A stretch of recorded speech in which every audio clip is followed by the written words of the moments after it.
도전과 혁신을 응원합니다. 네, 안녕하세요. 저는 Try Everything 2021의 사회를 맡은 아나운서 송지혜입니다. 반갑습니다. I am Chie Song, the moderator of today's session. 전 세계 유망 스타트업과 투자자, 엑셀러레이터 등 창업 플레이어들의 스타트업 대축제, 스케일업을 위한 Try Everything 2021이 드디어 시작되었습니다. 9월 15일부터 17일까지 점프업, 스케일업이라는 슬로건으로 세계 15개국 등 국내외 스타트업 생태계 전문가와 VC, AC, 대기업 등 약 400개 기관이 참여해 500여 스타트업의 지속 가능한 성장 및 해외 진출을 위한 기회와 투자를 제공하고 있는데요.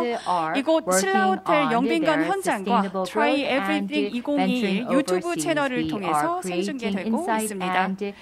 Try Everything 홈페이지에 접속하시면 각 채널별 라이브 방송 시간표를 확인하실 수 있으며 원하시는 채널로 이동하시어 시청 가능하시니까요. 많은 관심과 참여 부탁드리겠습니다. 그럼 지식재산을 통한 자금 조달 세션 시작해 보도록 하겠습니다. 이 스타트업의 핵심 역량을 나타내는 특허권, 그 특허권이 기업 금융에 있어서 굉장히 중요한 수단으로 구성하고 있습니다. 이번 지식재산을 통한 자금 조달이라는 프로그램 명칭에 걸맞게 이 특허권을 활용하는 최첨단 금융기법에 대해서 상세하게 소개해드리도록 하겠습니다. 네, 그럼 첫 번째로 핵심 거점 기반 IP 창업 생태계라는 주제로 한국과학기술연구원 기술사업단 최치호 단장님께서 발표를 진행해 주시겠습니다. 그럼 최치호 단장님을 모시도록 하겠습니다.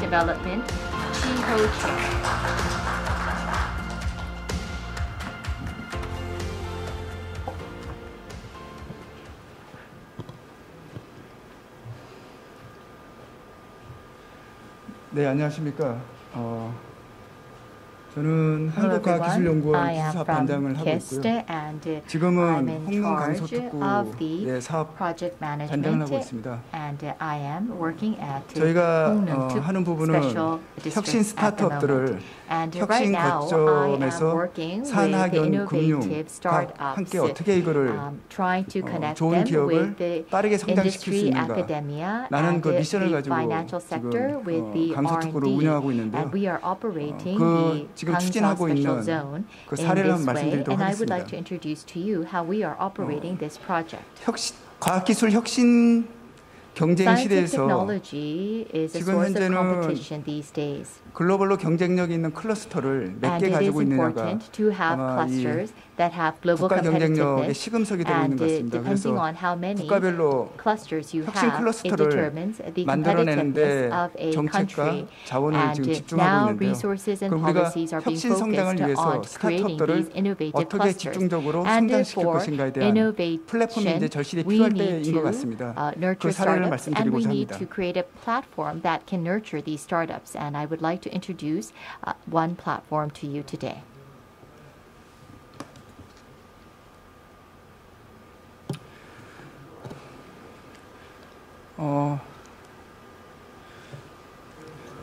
저희가 아무래도 투입 중심의 혁신 경로를 따라갔거든요.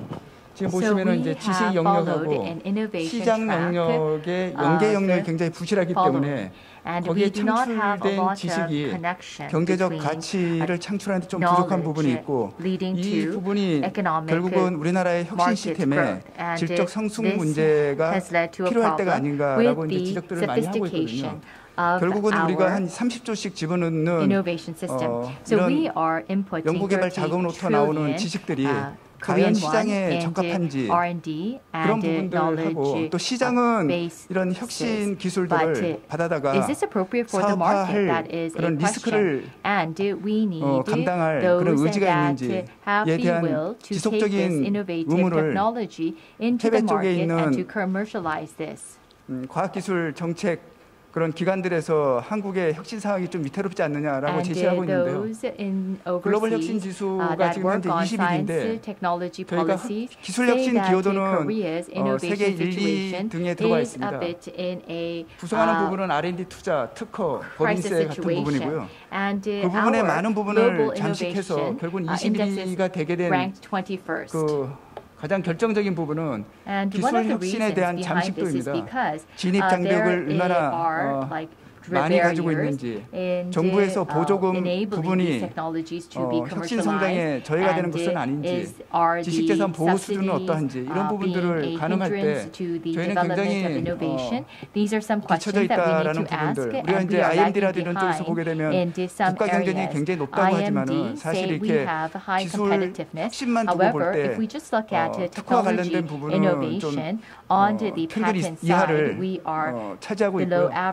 또 하나 기술 혁신이 경제 성장률에 얼마나 많은 기여를 하고 있느냐. 결국 이제 총요소 생산성의 기여 부분인데 잠재 성장률이 경제 성장률이 최근 한 6, 7년 들어 1.5%가 감소했는데 그 부분의 3분의 2가 총요소 생산성. 결국은 기술 혁신이 경제 성장에 연계되는 정도가 굉장히 줄어들고 있다는 게 또 하나의 경고등이 켜지는 것 같습니다. 그런 이유 때문에 기술 무역 수지 부분이 세계 30위에 이르고 있고요. 조금씩 개선되고 있습니다만 문제가 있다는 부분이고 다행인 것은 지식재산에 대한 무역 수지는 굉장히 이제 좋아지고 있다는 부분이고 그 부분이 아무래도 혁신 창업 기업들이 만들어내는 IP에 대한 질적 부분들이 나아지고 있지 않느냐라는 진단이 있습니다. 우리가 IP 집약 산업의 경제적 기여도 부분이 미국이라든지 EU에 비해서 GDP라든지 고용에 차지하는 비율이 2분의 1에서 3분의 1 정도 낮기 때문에 향후에 이 부분을 어떻게 올리느냐가 앞으로 지속 가능한 혁신 성장의 길을 걷느냐 아니면 굉장히 4차 산업혁명 시대에 어려운 길을 겪느냐 how we are going to set our direction in the fourth industrial revolution. We are at a important crossroad. 양적인 If you 부분은 look at the graph, you will see that there has been a lot R&D of 투입이라든지 상급 특허라든지 아니면은 논문 중에서 질적 논문에 대한 부분이 많이 나오고 있는데 밑에 보게 되면은 R&D 로 인한 그 GDP 성장률이라든지 미역 수지 이런 부분들은 전부 다 낮아지고 있거나 아니면 현상 유지가 되어 있는 부분이기 때문에 양적인 부분을 어떻게 질적인 부분으로 전환할 것인가가 굉장히 중요한 situation to an improvement in the qualitative 혁신 정책에 대한 전환이 필요한 때이다라고 이제 진단을 하게 됩니다. R&D가 끝나고 난 다음에 혁신으로 연결되고 또한 IP에 대한 전략이 수립되는 이런 이어달리기의 혁신 체계는 더 이상 작동이 되지 않는다. 혁신 주체가 동시에 연구 개발에서부터 사업화까지 동시에 달려가는 코크리에이션이 지금 세계적 흐름이 되고 있고 R&D보다는 R&I, 혁신하고 연결되는 구조를 촘촘하게 어떻게 만들어 나갈 것인가가 굉장히 중요한 그런 아젠다가 될 것 같고요. 특히 IP 기술 사업화 부분들이 IP가 사업화 연결되는 그 공간 중에 죽음의 계곡이라고 하는 이노베이션 갭이 있는데 이 간극 부분을 IP 금융에서 어떻게 리스크를 가져가면서 지금 현재 융자 중심에서 투자 중심으로 또 절대적인 IP 금융에 대한 크리티컬 매스를 확보하느냐가 굉장히 중요한 또 관건일 것 같고 이 부분은 뒤에 배동성 부사장께서 발표가 있지 않을까 싶습니다.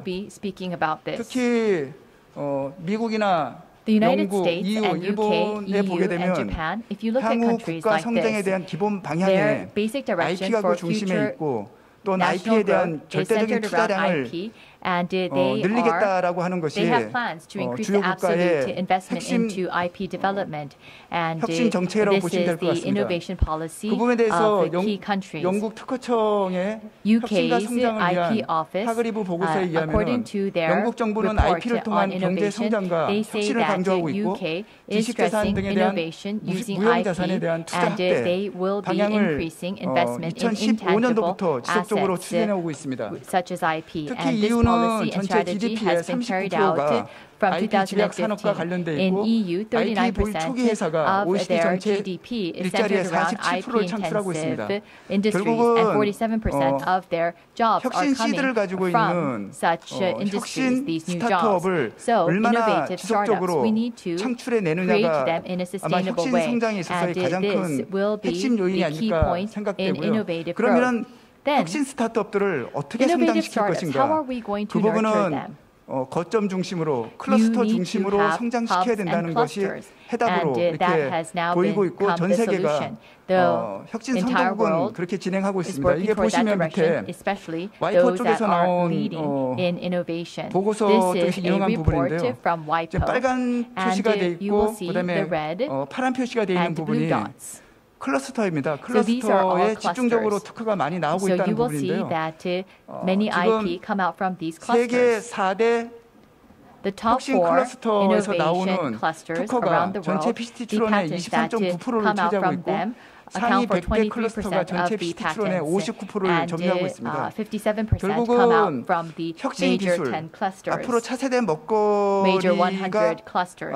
먹거리가 될 수 있는 그런 혁신 기술을 가지고 혁신 창업으로 만들어내는 것을 혁신 주체가 모여있는 혁신 클러스터, 바이오라고 하게 되면 병원 중심의 사업화 체계를 얼마나 잘 원활하게 만들고 작동시킬 수 있느냐. 이게 앞으로의 큰 관건이 아닌가. 혁신은 점에서 선에서 면으로 진화합니다. 일반 가제로 지원해주고 개별 스타트업에 지원해주는 걸 넘어서 집적화되어 있는 리소스라든지 제도, 플레이어들이 모여있는 그런 클러스터 안에서 집중적으로 육성시키는 그런 체계로 변화되어야 한다. 이게 이제 제 발표의 요지입니다.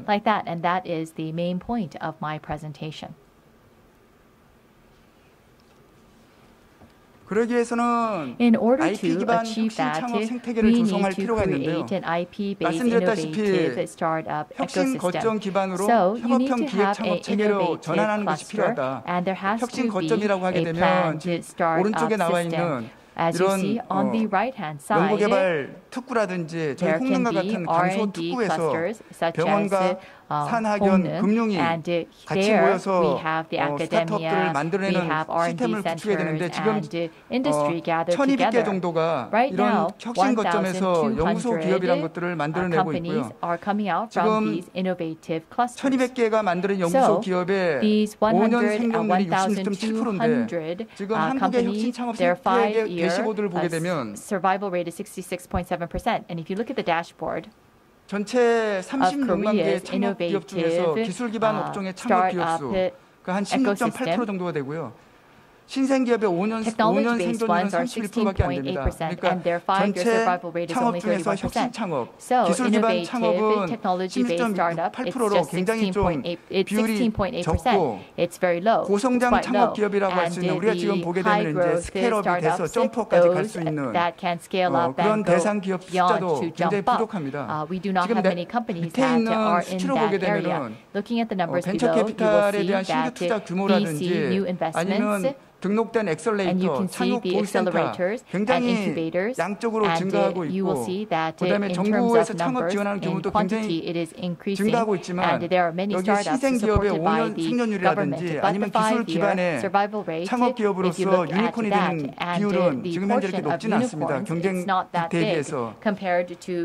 이거를 타파하기 위해서는 결국은 보스턴 같은 창업 생태계를 만들어야 되는데요. 거기는 지금 제약기업이라든지 아니면 병원과 대학, 그다음에 주재기관들이 같이 모여서 혁신 창업들이 성장될 수 있는 그런 환경을 만들어내고 있는데 우리나라에서 가장 잘 되고 있는 판교를 보게 되면 인력이라든지 투자 규모, 기업 수도 상대가 안 될 뿐더러 지금 다 병원 따로 놀고 대학 따로 놀고 그다음에 연구소라든지 기업이 따로 노는 이 부분들을 어떻게 이거를 잘 원활하게 연결시킬 것인가 혁신 네트워크를 촘촘하게 할 것인가 이게 앞으로의 하나의 큰 관건이다라고 생각이 되고요.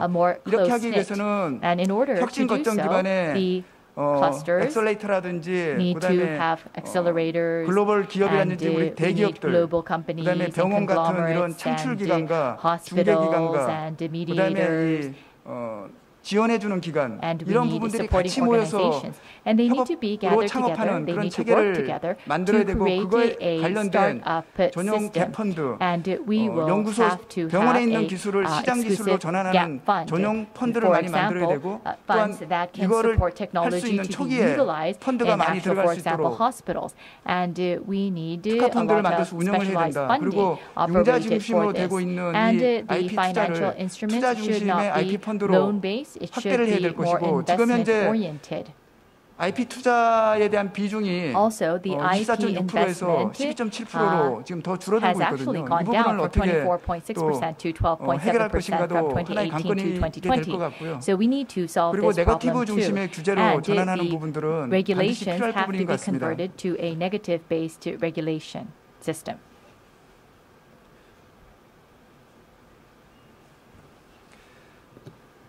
해외 사례를 보게 되면 I would like 보스턴 to share 부분, 뭐 샌디에고, a example overseas. We can see London, San 바이오 Diego, 클러스터 이런 and Boston. 부분들도 There are these types of 굉장히 bioclusters. 시장점이 많은데 They have lots of 프로그램 implications. 단위에서 But 넘어서 거점 중심으로 잘 나가고 if 있는 부분이 you look at 일본의 a 창업 case 생태계 that went 거점 도시 beyond a program 프로젝트입니다. to a 일본의 cluster, 내각부가 it is the 창업 생태계 거점 startup 도시를 지정하고 ecosystem 그 안에서 cluster 문부과학성과 경제 산업성이 model, city model, and in 창업 the 거점 Japanese 도시를 government 형성하는 ministry supported 여러 가지 이제 this 프로그램을 cluster to be operated, and they 기획해서 만들어서 planned various 지원해주고 projects, 있는데요. and there was a lot 포스트 of 코로나 support 시대의 that 사회 came 문제 into 해결 it, 또 사회 변혁을 위한 solving social 임팩트가 큰 problems since 스타트업을 COVID, 지속적으로 and 창출하는 they're trying 모델을 to 구축하고 있고 create a 그런 sustainable 거점 startup 도시에서 ecosystem, 핵심 and 기관 from 5개 these 이상 clusters, 연구소, 5 대학, institutions, 그다음에 universities, R&D 이걸 centers, 지원해주는 and 기관들 support organizations, 이상이 모이고 그 institutions. More 옆에 than 5 엑셀레이터, organizations 사업회사, work 뭐 together, CVC라고 and 할 수 there are 있겠죠. CVCs, 부시라든지 accelerators, 금융기관, 자치체, and financial 인큐베이션 institutions, 하는 쪽에서 같이 incubators. 협업해가지고 They work together 혁신 with 창업들이 these 5 만들어지고 또 하나는 organizations to 인재 양성 create 프로그램을 통해 these 가지고 startups, and 인재가 they 양성이 also 되면 have 기업가적 인재는 talent 벤처 기업으로도 nurturing 가고 또 systems. 교육자로서 관여도 The 하고 talent can 또 go 이런 into these startups themselves or 지원해주는 can 기관 train and 쪽으로도 teach. 확대되고 They can 이런 also 선순환 go 구조를 into 가지고 있고 support 이 institutions. 거점 도시의 This leads 기능은 to a 기업가를 virtuous 교육시켜주고 cycle, 기업 and 활동을 the 지원해주고 cluster 개펀드를 supports 지원해주고 the gap 활동이라든지 funds 직접의 and 공간을 the 제공해주는 academia and 이러한 industry. 시스템을 So there is a 얼마나 system 우리나라에 that works 많이 together and 이식시키냐 that 이 supports 부분도 one 굉장히 another. 중요한 We 하나의 need to 과제일 것 같습니다. replicate this in 지금 Korea. 프로그램 This will be 단위로는 a project for us. 과학기술부에서 And 진행하고 the Ministry 있는 of Science and 연구성과 빅 Technology, 선도 they 모델이라고 하는 have 건데요. a big leading 혁신 model 갭 비용 by regions. 이노베이션 갭을 So, 극복하기 위한 in order to 지역 overcome the 단위의 innovation gap, certain regions 창업 활성화하는 프로그램인데요. will be selected 지역의 to 산학연금, facilitate 공공기술 startups. 사업화에 대한 그랜드 컨소시엄을 And we 구성하고 will create 지역에서 a grand 특화산업, consortium for 신산업 this. 기반으로 해서 And 기술 for certain 창업을 regions, they 지속적으로 will 할 수 receive 있는 support for 그런 certain 사업입니다. fields and industries. 지금 지역 If you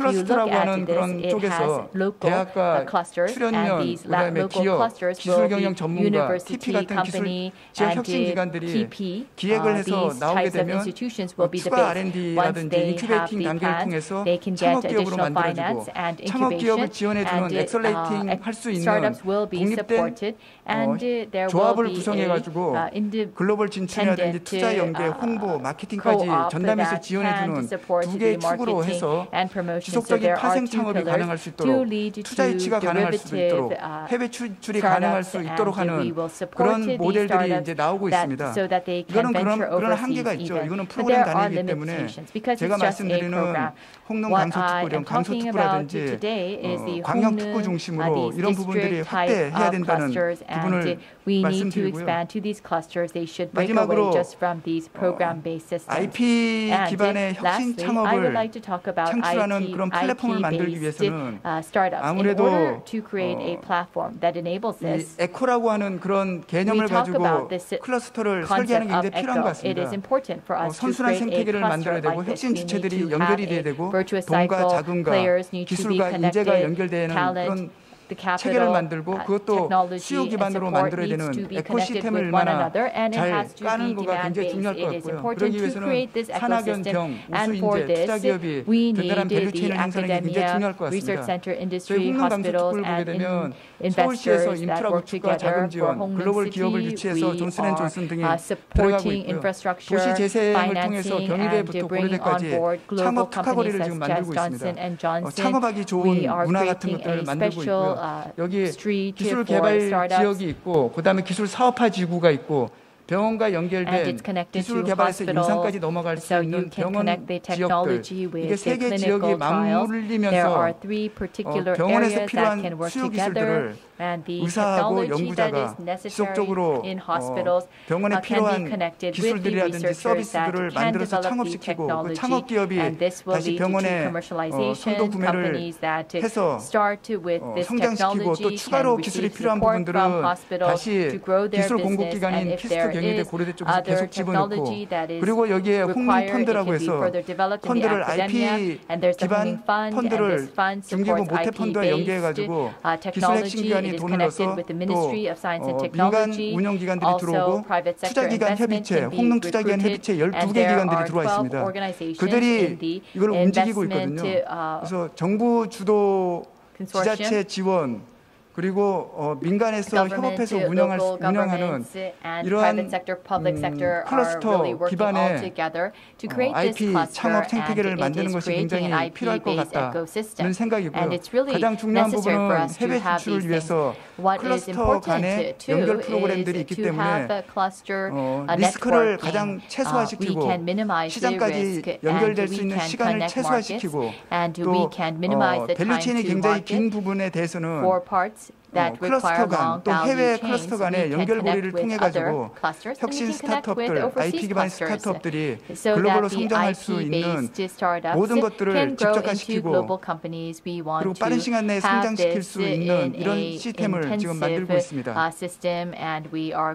그래서 앞으로 한국에 처해 있는 이 혁신의 딜레마인 상황 이 부분을 극복하기 위해서는 연구소라든지 아니면 대학에서 기업으로 기술 이전하는 부분이 한 축이지만 지금 대세는 아마 창업 사업화가 굉장히 중요하게 돼 있고 창업도 아이디어라든지 이런 서비스 창업이 아니고 IP 기반의 혁신 기술 기반의 창업이 하나의 방향이 큰 방향이 돼야 될 것 같고 그러한 방향은 개별 기업을 지원해 주는 것을 넘어서 혁신 주체들이 같이 모여서 클러스터 안에서 지속적으로 만들어내고 성장할 수 있는 그런 틀을 계속 만들고 그런 거점끼리 또 연결시키는 그러한 체계가 만들어져야 된다고 생각이 됩니다. 이상입니다.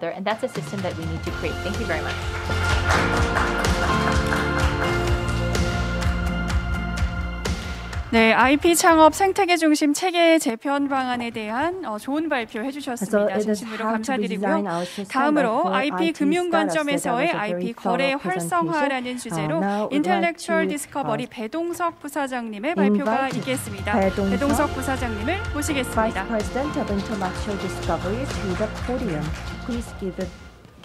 A big round of applause. 네, 안녕하세요. 인텔렉추얼 디스커버리에서 IP 금융 투자 총괄 맡고 있는 배동석 본부장입니다. 오늘 제가 발표 맡은 거는 제목 그대로 IP 금융, 그다음에 투자 이런 관점과 그다음에 이제 IP가 투자 대상물로서 투자를 하고 있는데 그런 IP가 실제 돈이 될 수 있다라는 그런 사례를 발표해드리겠습니다. 이런 과정에서 IP 중심의 이제 기업 투자를 저희가 이제 또 발전적으로 진행을 하고 있는데 오늘 이제 그 Try Everything의 이제 이 제목이 이제 IP를 통한 자금 조달과 관련된 테마이기 때문에 저희 토픽이 굉장히 공동적으로 맞아들어가는 부분이 없지 않아 있을 것 같습니다. 그러한 사례들을 오늘 이제 집중적으로 말씀드리고자 합니다. 첫 번째 이제 그 자료를 보시면 제목이 IP 중심 기술 사업화 벤처 투자와의 어떤 콤비네이션이라고 정했는데요. 저희가 하고 있는 그 투자는 여느 이제 투자 기관과 조금은 그 다른 부분이 있는데 그 다른 부분이 이제 저희는 기술 또는 뭐 시장성 또는 그 벤처 기업들이 가지고 있는 어떤 뭐 자랑거리들 중에서 특히 기술 중심의 특히 그 중에서도 인텔렉추얼 프로퍼티 지식재산권을 잘 보호하고 있고 그러한 지식재산권이 그 회사의 핵심으로서 작용을 하고 있는 것인가라는 측면을 저희가 많이 봅니다. 그래서 이제 그림에 보시다시피 출연연이나 대학 기술 보유하고 있는 스타트업 벤처의 IP와 기술을 저희가 중점적으로 검토를 하고 그런 부분을 이제 지분 투자나 IP 컨설팅 또 IP 수익화, IP 사업을 통해서 결과적으로는 이제 그 투자 수익을 낼 수 있는 그러한 투자를 진행하고 있습니다. 그러한 어떤 특허의 중심에 이제 투자를 검토하다 보니까 한두 개의 기술, 한두 곳의 어떤 업체들과 하는 것보다도 어떤 기술의 패키징, 기술의 풀화를 통해서 좀 더 가치 있는 특허의 자산으로서 형성할 수 있겠다. 그러니까 뭐 부동산으로 말씀드리면은 뭐 아파트가 딱 하나의 가구보다는 뭐 1000세대, 뭐 2000세대 정도의 가치 있는 넓은 어떤 아파트 단지가 가격이 더 오르는 경우가 많죠. 그런 측면하고 약간 유사할 수 있는데 저희가 이제 특히 우리나라에서 대표적인 어떤 뭐 5대 기술 그러면 뭐 통신 그죠? 5G, 4G 저희 나라 이제 대표 어떤 기업들이 삼성, LG 뭐 SK 뭐 개발된 5G 통신 기술 있죠. 그 다음에 뭐 반도체 기술, 배터리 기술, 그 다음에 이제 그 동영상 압축 코덱, 그 핸드폰과 TV가 제 대표적인 어떤 수출품 중에 하나인데 거기에서 활용되는 이제 동영상, 그렇죠? 그런 기술들. 그 다음에 이제 뭐 요즘 뭐 자율 자동차라든가 자동차 관련된 그런 기술들이 많은데 이러한 핵심 대표적인 기술을 IP 풀을 만들어서요. 특허를 기반으로 저희가 풀을 한번 런칭을 해보겠다. 이제 이런 측면에서 이제 국내 그 금융권들하고 협의를 많이 하고 있는데 특히 이제 그 배터리 분야에 대해서는 저희가 이제 투자가 국가적으로도 많이 돼 있고 핵심 인재도 많이 기르고 있고 특허권도 많이 이제 저희가 확보를 하고 있는데 이런 부분들을 이제 글로벌리 해나가는 부분에 대해서 전략을 가지고서 추진해 보고자 합니다. 기업 간 이제 특허 거래가 증가세에 있어요. 이제 특허라고 하는 것은 이제 기술을 보호하는 것을 기본적으로 하고 있습니다만 그거 외에 특허를 이제 활용하는 측면에서 보면 특허가 거래 대상물이기도 합니다. 그 기업이 가지고 있는 특허들 중에서 내가 필요하지 않는 거 또는 다른 기업이 어떤 특허를 필요로 하면 그거를 이제 거래 대상으로 할 수 있고요. 구조조정이라든가 M&A 과정에서 특허권을 이제 필요한 기업에 팔기도 합니다. 그러한 과정에서 뭐 특허 평가도 하고 투자가 이루어져서 거래를 이제 돕는 그런 금융이 이제 작용되는데 이러한 거래에 있어서 IP 펀드가 거래 대금을 지원해 준다거나 투자해 줘서 수익권을 이제 가지고서 나중에 이제 라이센싱을 통한 수익이 발생되거나 기술 사업화를 통해서 발생되는 수익에 대해서 펀드가 이제 쉐어링하는 그러한 금융 기법이 되겠습니다.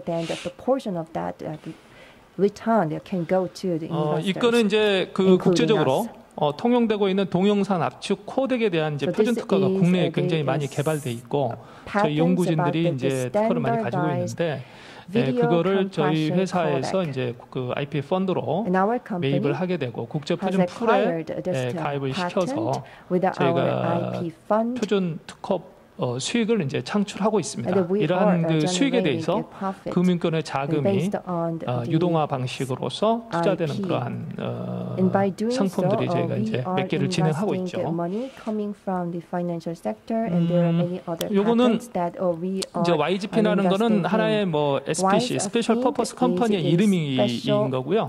중요한 거는 이런 압축 코덱, HEVC, 하이 에피션시 비디오 코덱의 특허권을 국제 풀에서 돈을 이제 우리가 창출하고 있는데 그러한 그 수익권에 대해서 국내 이제 개인들이 관심을 가지고 투자할 수 있도록 채권 발행을 통해서 크라우드 펀딩을 저희가 했던 지난 한 1년 저희가 진행을 해서 이제 1년간 수익이 한 10% 한 중간의 단계에 보시면 합산금리가 10%에 해당하는 구간에 들어왔어요. 돈이 그 수익이 이제 2,200 220 밀리언 정도, 한화로 따지면 2,500억 가까이 되는 수익이 그 풀에 들어옴으로써 그게 이제 충족되는 그런 그 합산금리 구간을 저희가 만들어서 채권을 발행을 했고요.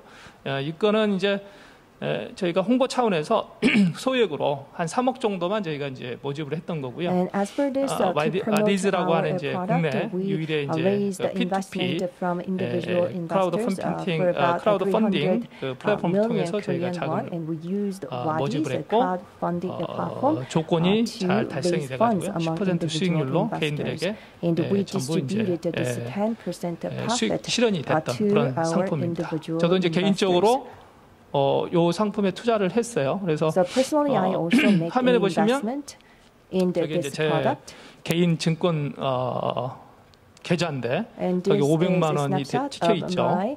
그래서 저게 이제 10% 수익률로 해서 저희가 1년 끝난 그런 사례를 실제 진행을 했고요. 이제 두 번째 상품이 이번 달에 나옵니다. 그래서 그거는 이제 그 옵티컬 디스크 블루레이 디스크에 대해서 국제 표준풀 로열티 연계한 상품으로서 기획을 해가지고 이제 와디즈의 홈페이지에 보시면 그런 상품이 이제 조만간에 소개가 될 예정입니다. 이거는 이제 일반 우리 기업들, 특히 이제 중소기업들이 좀 관심 가질 만한 그런 내용인데요. 우리 정부하고 금융위, 그다음에 시중은행들이 IP 담보대출을 이제 굉장히 이제 많이 진행을 하고 있는데 국내 이제 뭐 산업은행, 뭐 신한은행, 기업은행, 하나은행 뭐 모두 해서 이제 이렇게 진행을 하고 있는데 작년에 뭐 전체 규모가 뭐 조 단위에 가깝게 될 정도로 규모가 굉장히 커졌습니다. 그런데 IP 담보대출을 하기 위해서는 전제가 IP가 굉장히 담보력을 가져야 되겠죠. 아파트 담보대출은 그 아파트가 굉장히 가치가 있기 때문에 그렇게 담보대출 나가는 것인데 IP가 그러면 그만큼의 부동산만큼의 담보력을 줄 수 있을 것인지 이게 이제 어떻게 보면 이제 실험적인 그런 이제 투자가 되고 있는데 이제 시간이 지나면 그게 이제 평가를 받을 수 있겠죠. 저희가 하는 부분은 이러한 IP 담보대출에 있어서 이 IP가 담보력을 잘 가지고 있는지에 대한 거를 사전 검토를 해드리는 겁니다. 그래서 이제 은행에서 기업으로 이제 자금이 들어가지만 기업이 가지고 있는 IP가 추후에 부실이 되거나 또는 뭐 중간에 어떤 그 사정 변경이 생겼을 때 IP가 담보력을 가질 수 있을 정도의 퀄리티를 가지고 있는가, 현가성이 있는가, 저희들이 이제 그런 거를 평가를 해가지고 그거를 이제 비율로서 저희가 평가를 해드리고 그 비율에 따라서 은행에서는 이제 담보 대출의 금액이 조정이 되거나 또는 이제 이후에 그 부실이 되면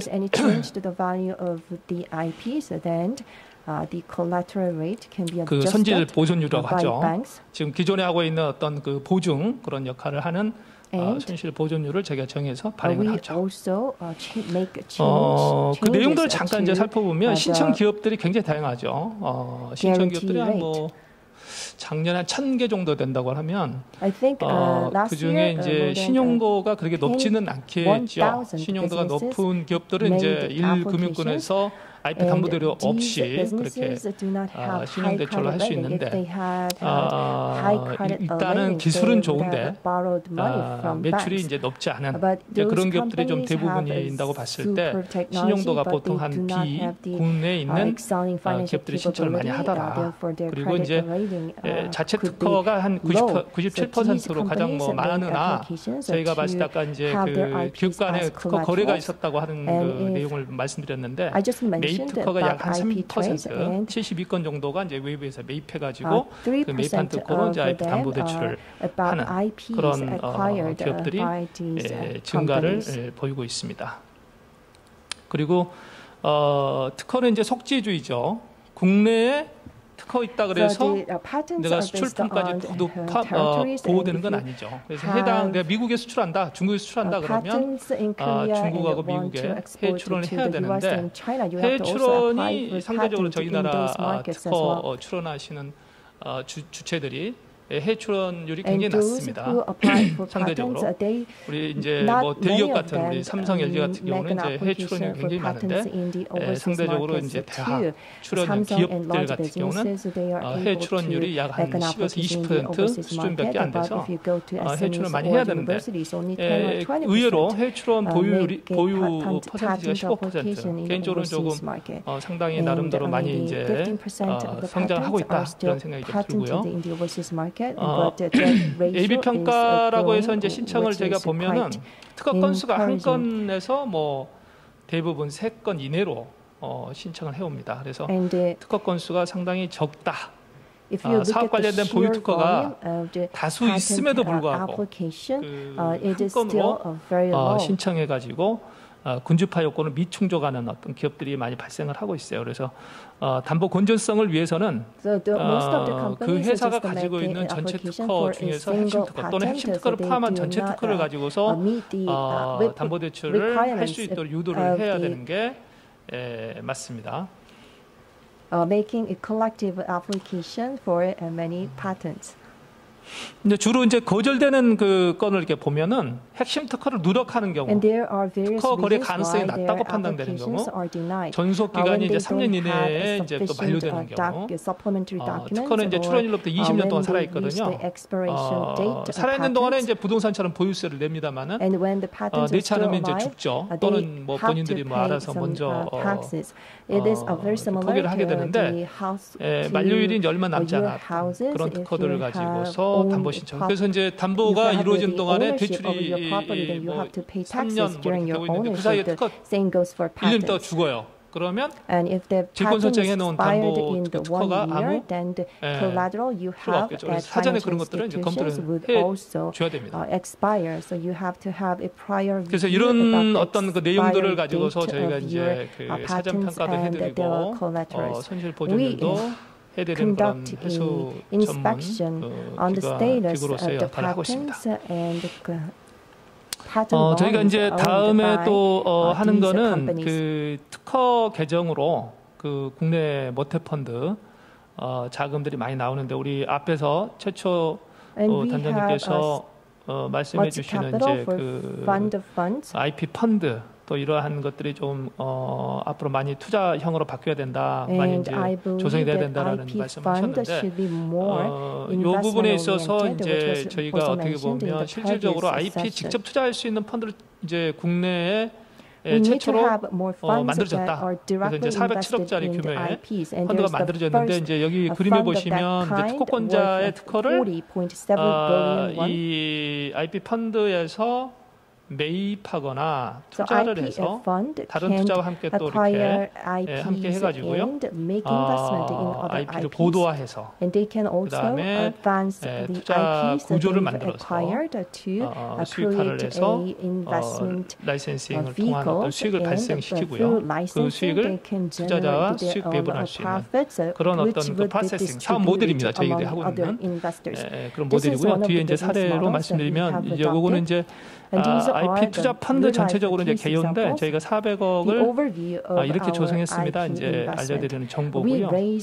저희가 이제 GP 업무집행조합원이고 한국 모태펀드하고 그다음에 신한캐피탈, 하나금투 이렇게 이제 투자를 해주셨어요. 그래서 저희가 1, 2호로 나눠가지고 200억 단위로 해서 407억을 지금 가지고 있는데 이거를 이제 4년 투자, 3년 회수 7년간 운영을 하게 됩니다.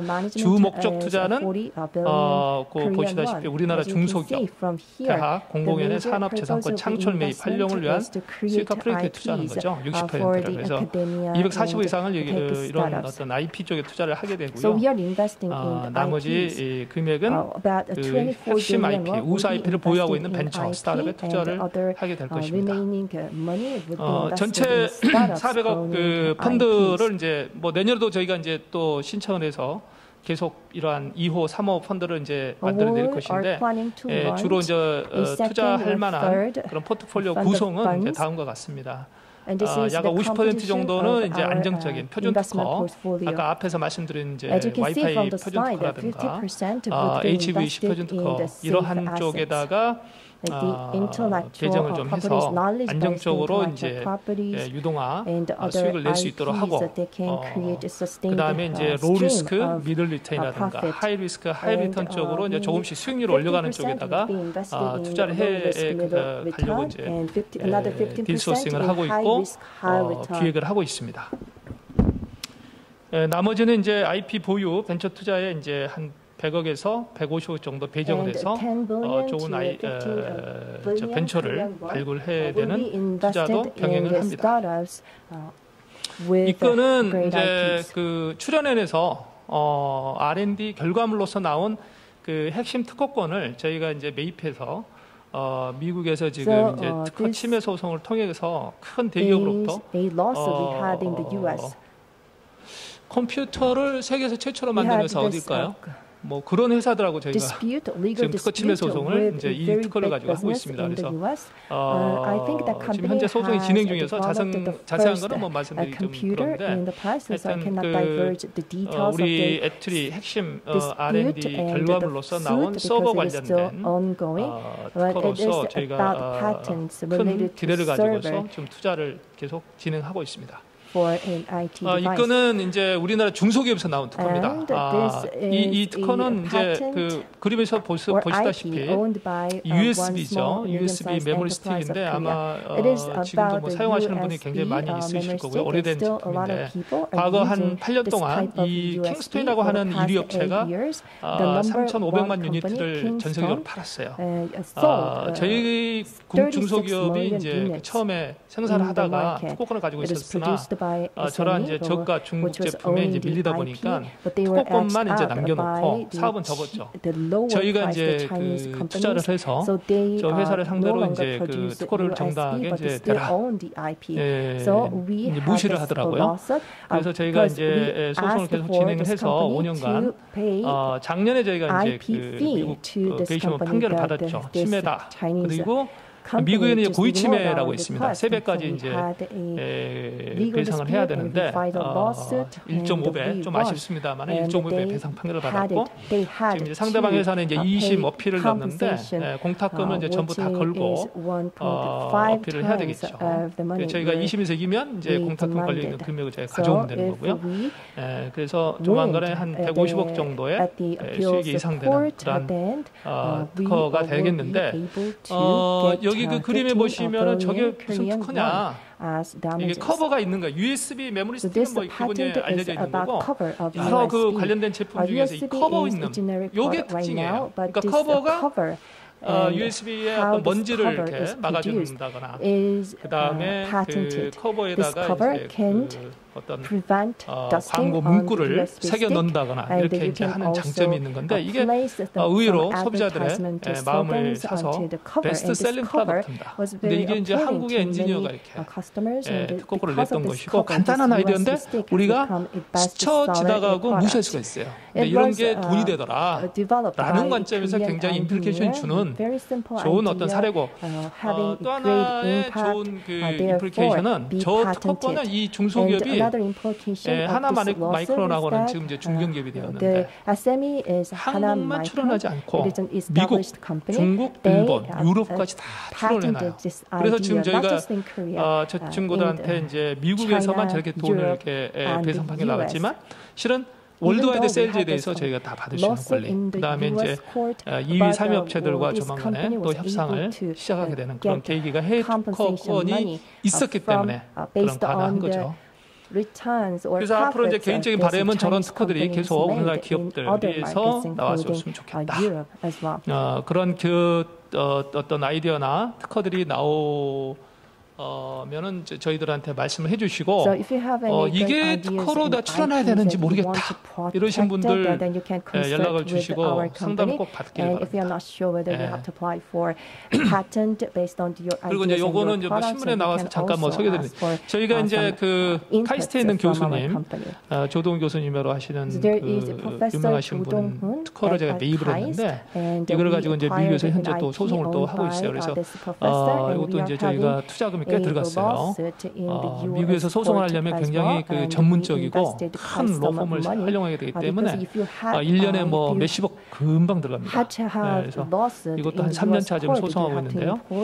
소송하고 있는 그 기술이 와이파이 콜링, 그러니까 이제 전화를 할 때 실내로 들어오면 와이파이 중계기하고 이제 이렇게 베이스 스테이션 하고 연결해주는 그런 어떤 그 기술이 되겠는데, 한국은 뭐 워낙 도심이 잘 돼 있고 베이스 스테이션이 많이 깔렸기 때문에요. 중간에 액세스 포인트가 많아서 필요는 없는 기술인데, 미국은 이제 워낙 땅덩이가 크고 그래서 이제 와이파이를 굉장히 활용을 많이 해야 됩니다. 그래서 그런 측면에서 미국 이통사들이 전부 활용하는 그런 기술이에요. 저희들이 이거를 통해서 이제 작년에 저희 회사 매출액의 거의 대부분을 이 프로젝트로 하게 되었고, 올해도 아마 많은 수익을 이제 기대하고 있고, 향후적으로 더 이제 수익을 기대를 하고 있는데, 이런 기술들이 많이 나왔으면 좋겠습니다. 우리 대학에서.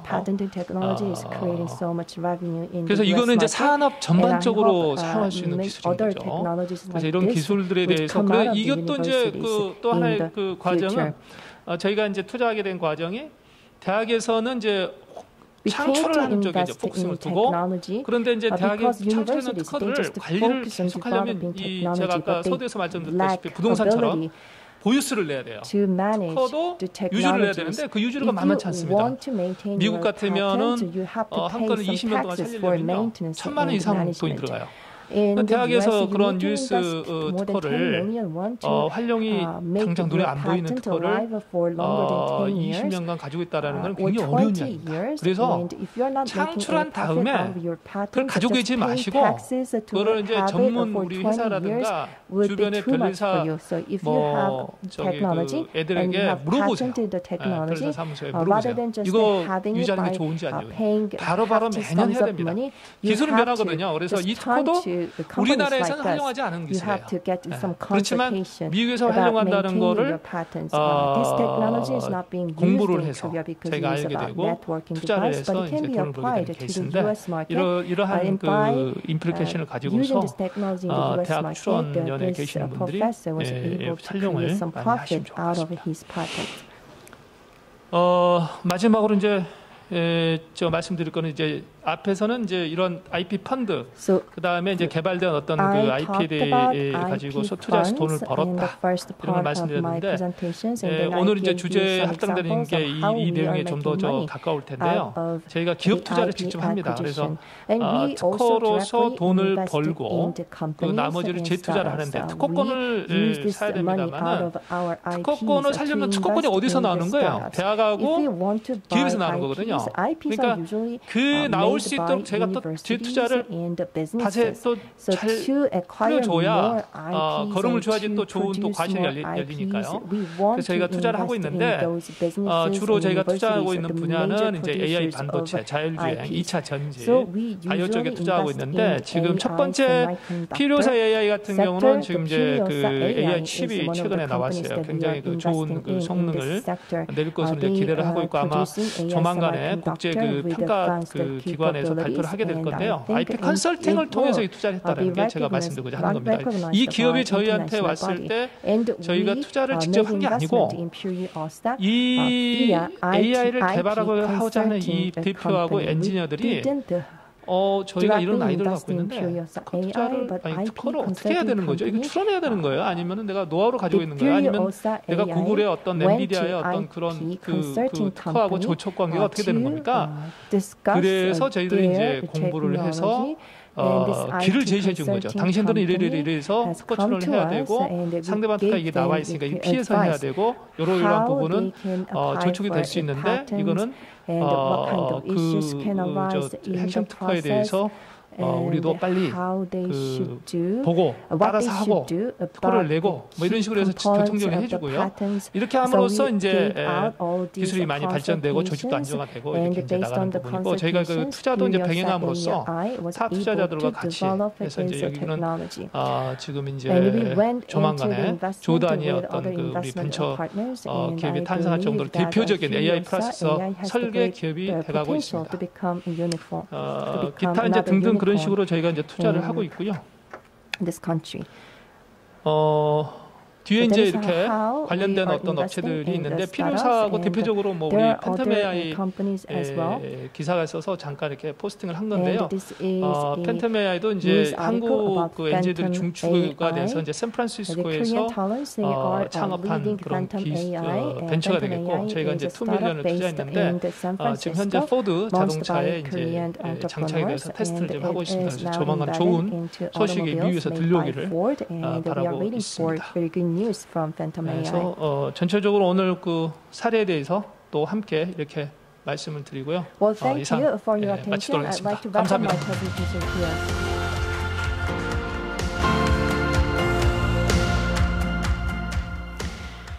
네, IP 거래 사례와 또 현황에 대한 정말 좋은 말씀 주셨습니다. 감사드립니다. 다음으로 스타트업을 위한 지식재산 가치평가 및 활용이라는 주제로 특허법인 달의 배순구 변리사님의 발표가 있겠습니다. 그럼 배순구 변리사님을 모시겠습니다. 안녕하십니까. 방금 소개받은 특허법인 달의 배순구 변리사이고요. 아까 배순구 부사장님께서도 잠깐 이제 그 IP 금융, IP 담보대출에 대해서 얘기를 해주셨는데 저희가 하는 일은 그 IP 담보대출을 받고자 하는 기업들을 위해서 지식재산 가치 평가를 해주는 일입니다. 그리고 배동석 부사장님 회사하고 협력을 해서 뭐 리뷰도 해주시고 회수도 하는데 저희가 기본적으로 평가를 담당하고 있고요. 근데 저희가 스타트업들이랑 얘기를 해보면 평가를 받기는 하는데 사실은 평가에 대해서 잘 모르시는 경우가 많고요. 심지어는 어떤 경우에는 그 평가 보고서를 전달받지 못하는 경우가 많아서 평가 자체에 대해서도 좀 이해가 부족하시고 평가가 어떻게 진행되는지를 모르시는 것 같아서 저희가 진행했던 여러 가지 평가 업무에 대해서 설명을 드릴 수 있도록 하겠습니다. 일단 잠깐 소개를 드리면 저희가 지식재산 가치평가 기관으로도 활동을 하고 있지만 잘 보시면 이제 산업문화중기부에서는 엑셀레이터나 톱스 협력기관, R&D 기획기관을 같이 하고 있어서 어떻게 보면 평가라는 업무하고 스타트업 업무, 그다음에 IP 업무가 이렇게 다 분리되어 있지 않고요. 사실 같이 하고 있고요. 최근에는 뭐 M&A 전문기관으로 지정이 돼서 M&A와 관련된 부분에서도 열심히 활동을 하고 있습니다. 오늘 지금 말씀드릴 내용은 저희가 업무하면서 느꼈던 내용하고 사례 이렇게 말씀드리겠습니다.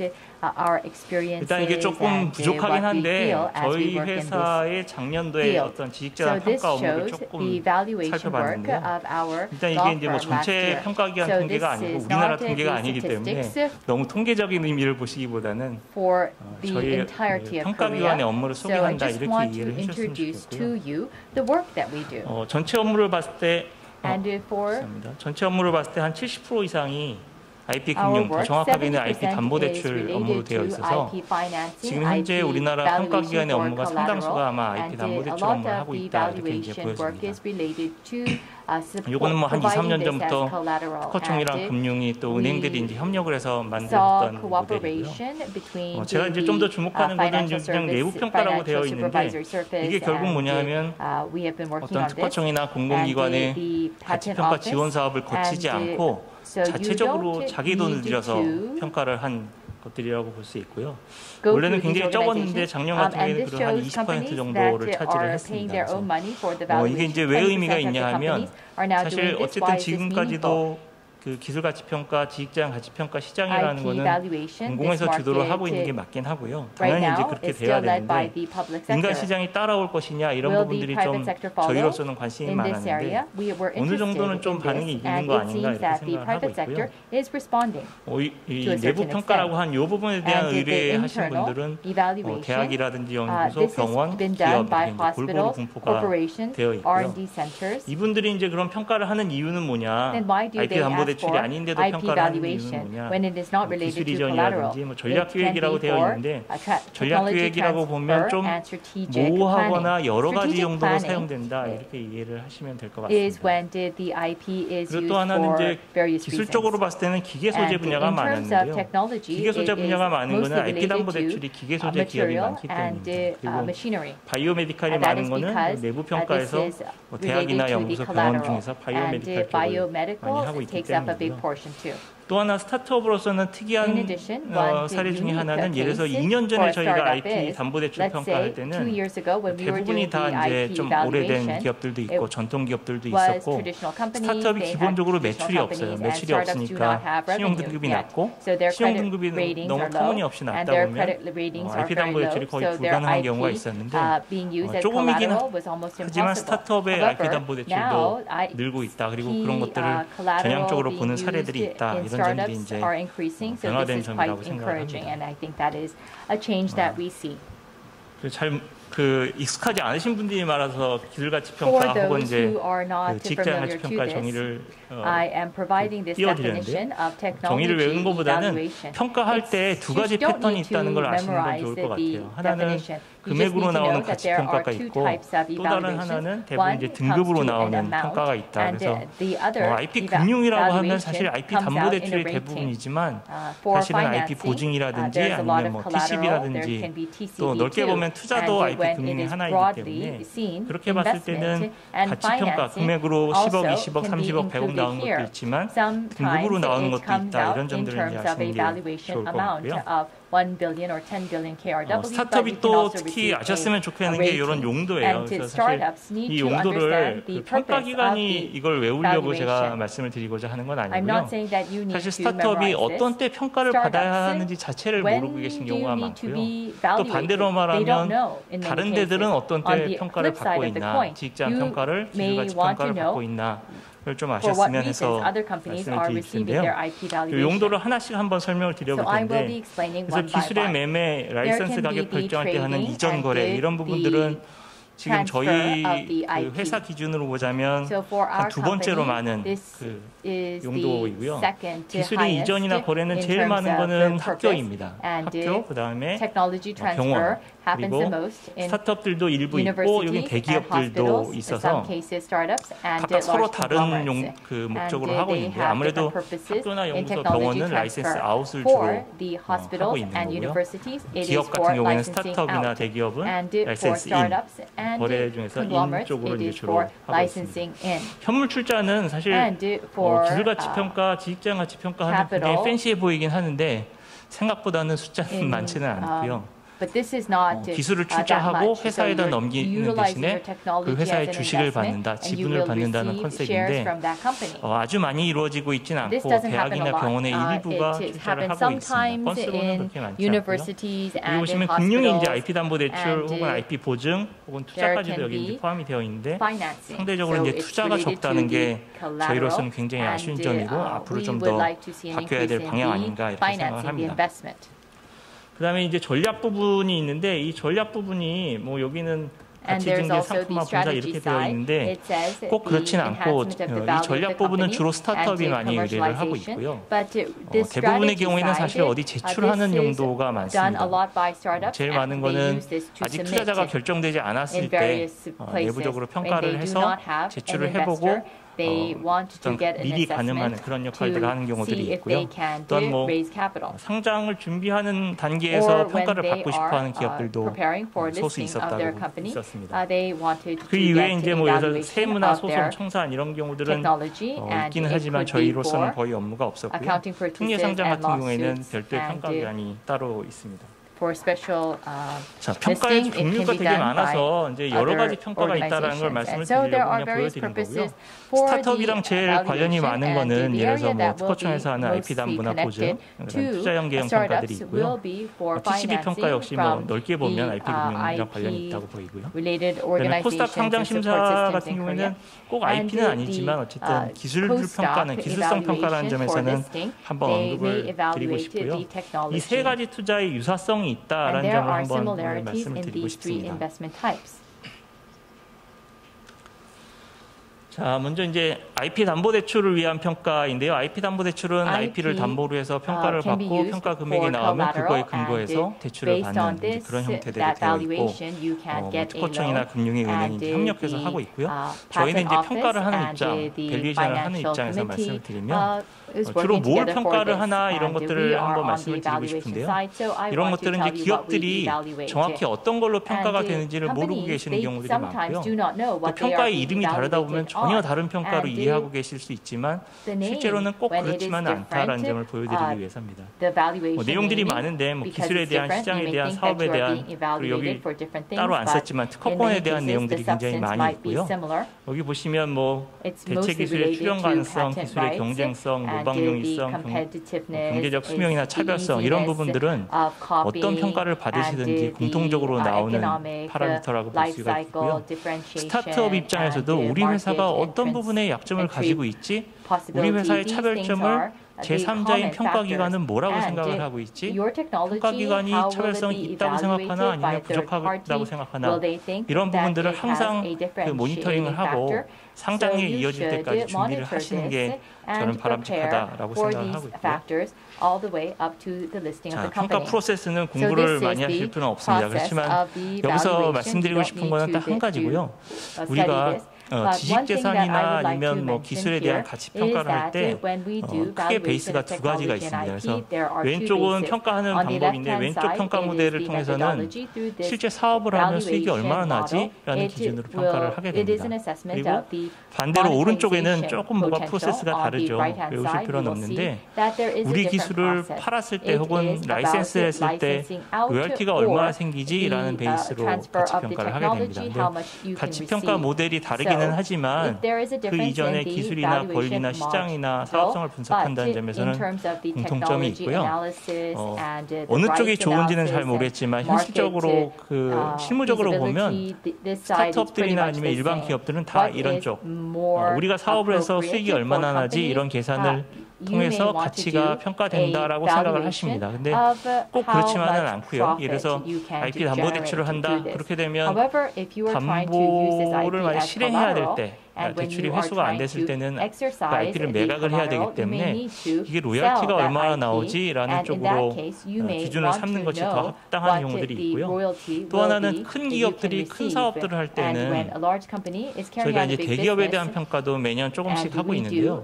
이런 경우에는 대기업의 회계 기준 같은 게 굉장히 복잡하고 사업 아이템이 많기 때문에 그런 비용 구조를 측정하기가 되게 힘듭니다. 그래서 이런 대기업이 대규모로 라이센스인을 했을 때는 오히려 특허의 라이센스가 어떻게 될 것인가 이런 부분을 가지고서 밸류에이션을 하는 것들이 훨씬 타당하게 되는 경우들이 발생을 하고 있습니다.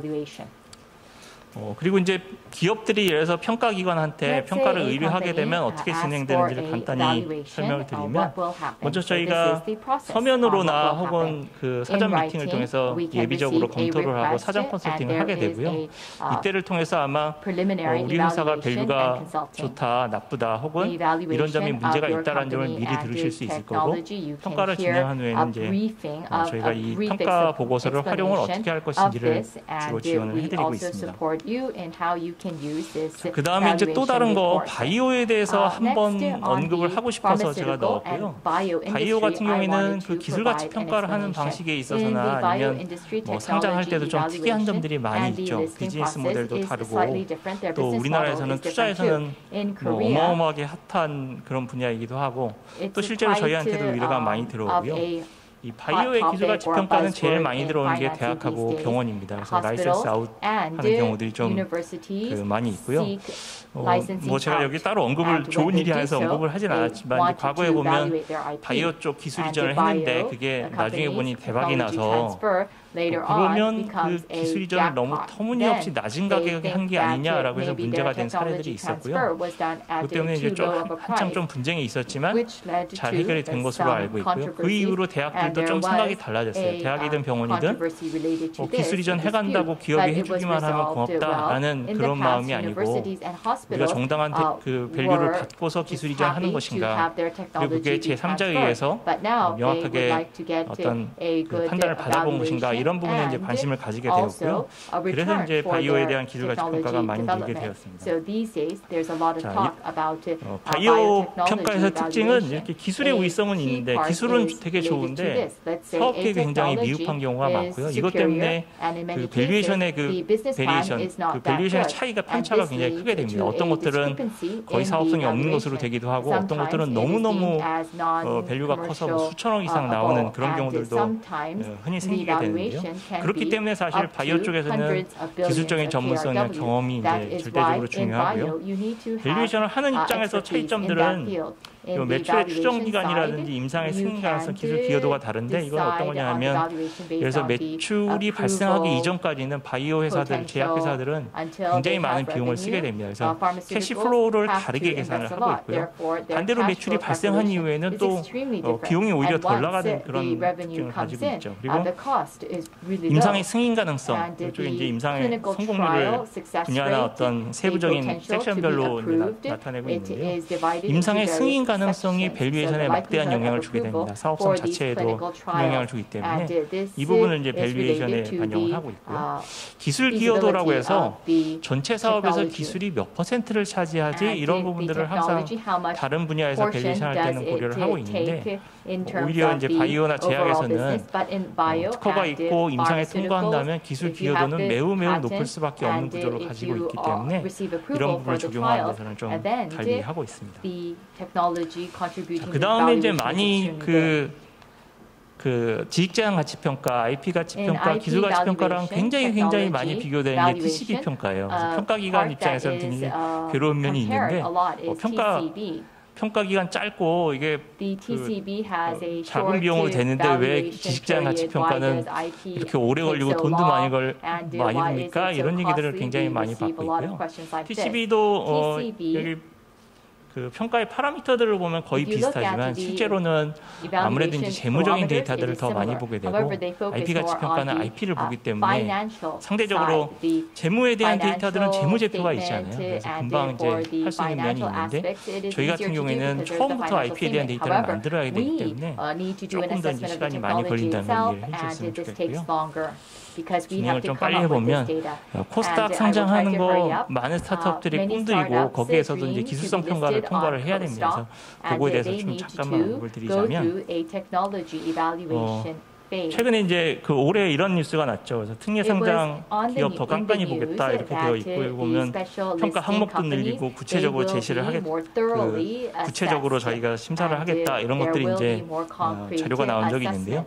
이거에 대해서 가이드가 나온 것들이 있어서 잠깐 언급을 드리면 크게 보자면 사실 외형보다는 내실을 보겠다라는 방향으로 가고 있습니다. 그래서 과거에는 기술 이전 몇 개 했어, 그 다음에 뭐 몇백억짜리 했어 이런 거라면 그게 진짜 마일스톤 걸려 있는 건 아닌지 또 나중에 이제 취소가 되는 건 아닌지 이런 거 보겠다고 하고 있고요. 그다음에 임상도 마찬가지인데 과거에는 상장하는 회사들이 임상 이상의 3개 올라가 있습니다. 파이프라인 뭐 이런 식이었다면 임상 1상에서의 결과가 질적으로 좋았느냐 그리고 또 임상의 설계는 잘 되어 있느냐 프로토콜 설계라고 하는데 그런 부분들을 보겠다고 하는 거고요. 특허 부분에서도 그 언급이 있었습니다. 특허 부분에서도 KRS에 나온 언급 자료들을 보자면 특허가 과거에는 보유 건수만 가지고 주로 얘기를 했었는데 그것보다는 전략적 측면을 보겠다라는 이제 멘트가 있었고요. 그게 뭐냐 하면 이제 상장 준비할 때 우리 스타트업들이 시드부터 해서 시리즈 A, B, C 넘어가면 상장 준비할 때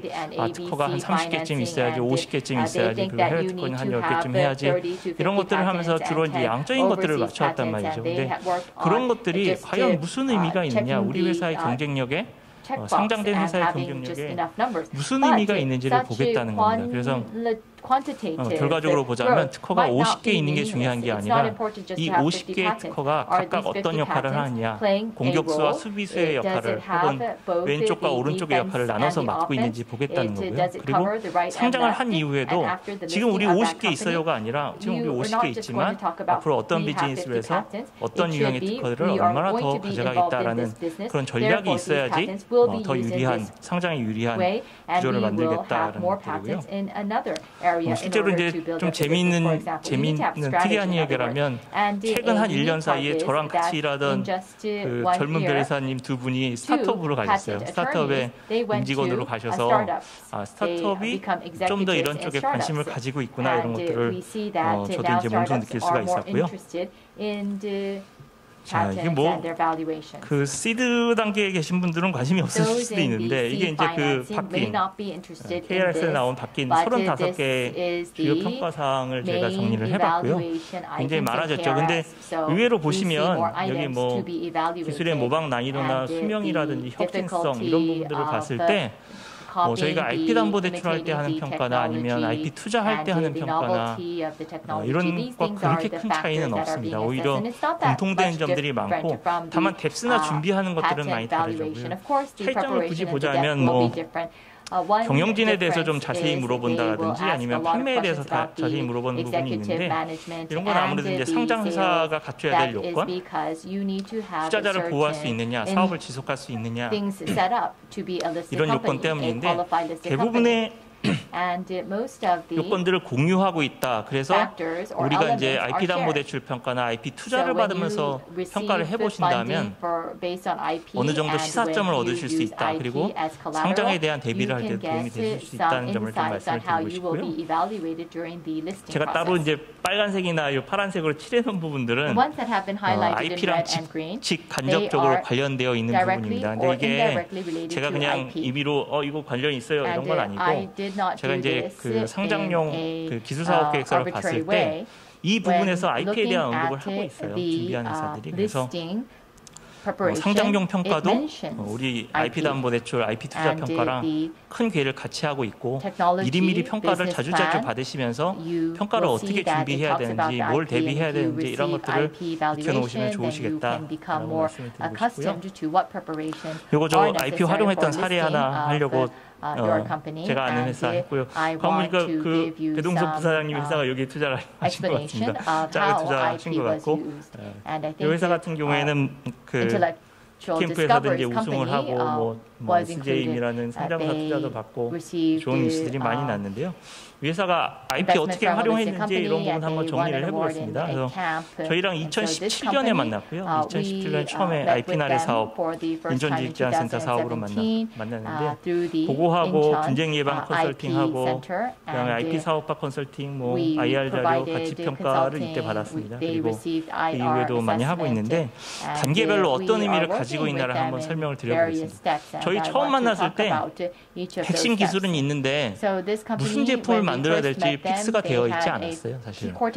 A 제품, B 제품, C 제품 만들 수 있는데 뭘 하면 좋을까? 이 단계에서 이제 IP나래 사업하면서 어떤 제품이 더 낫다. 그리고 이걸 하면서 이제 독일 회사를 하나 찾아서 그 독일 회사에 대해서 우리 어떻게 대응해야 되지? 나름 비슷해 보이는데 그러면서 오프라인으로 조사도 해보고 그다음에 어떻게 대응할 건지도 해보고 그래서 그 분쟁 예방 컨설팅을 이제 그런 분쟁 차원에서 대비를 하는 거에 사용을 했었고요. 이제 요거를 했을 때쯤 이제 이 회사 같은 경우에는 그 R&D 사업들을 많이 추진을 합니다. 그래서 R&D 컨소시엄에 참여로도 들어가고 국제 공동 R&D라고 해서 프라운호퍼랑 그 공동으로 연구하고 독일 회사들이랑 공동으로 연구하는 그 과제들을 했고요.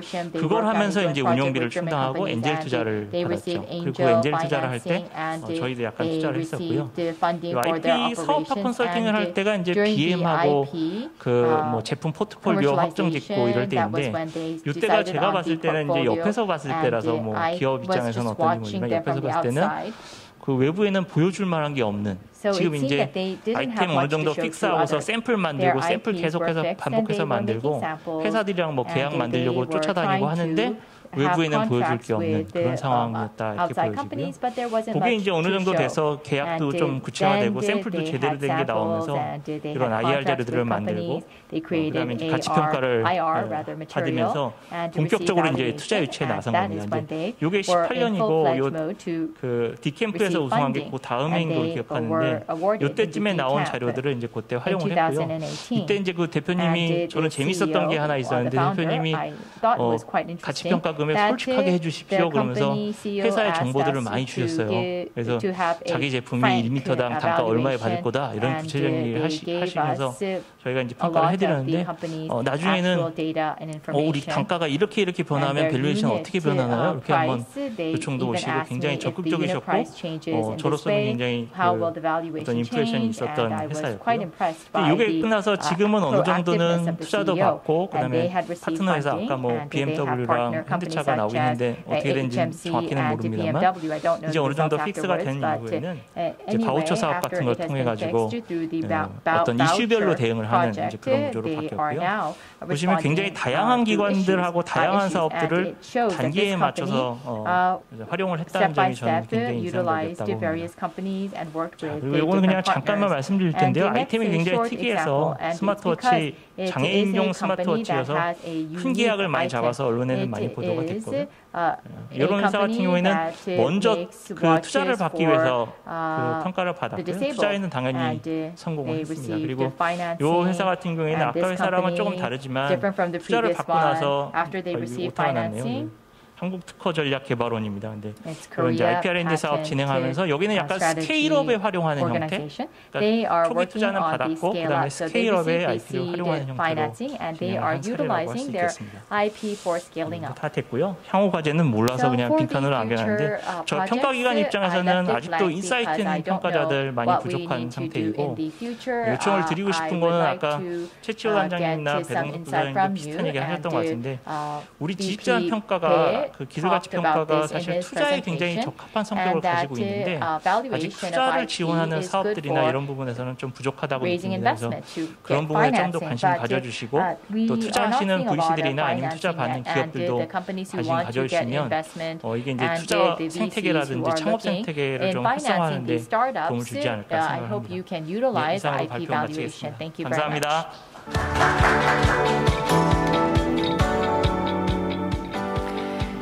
네, 지식재산 가치평가 방법과 활용에 대해서 좋은 말씀 많이 해주셨습니다. 발표 잘 들었습니다.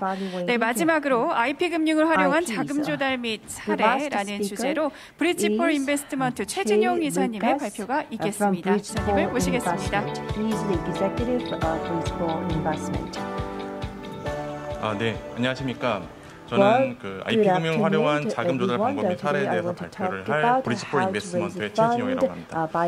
네, 우선 좀 앞서 분들이 너무 좋은 말씀들을 많이 해주셔가지고 제가 이제 중복된 내용들이 좀 많이 있다 보니까 그런 부분들은 간단하게 좀 스킵을 좀 하면서 좀 넘어가 보도록 하도록 하겠습니다.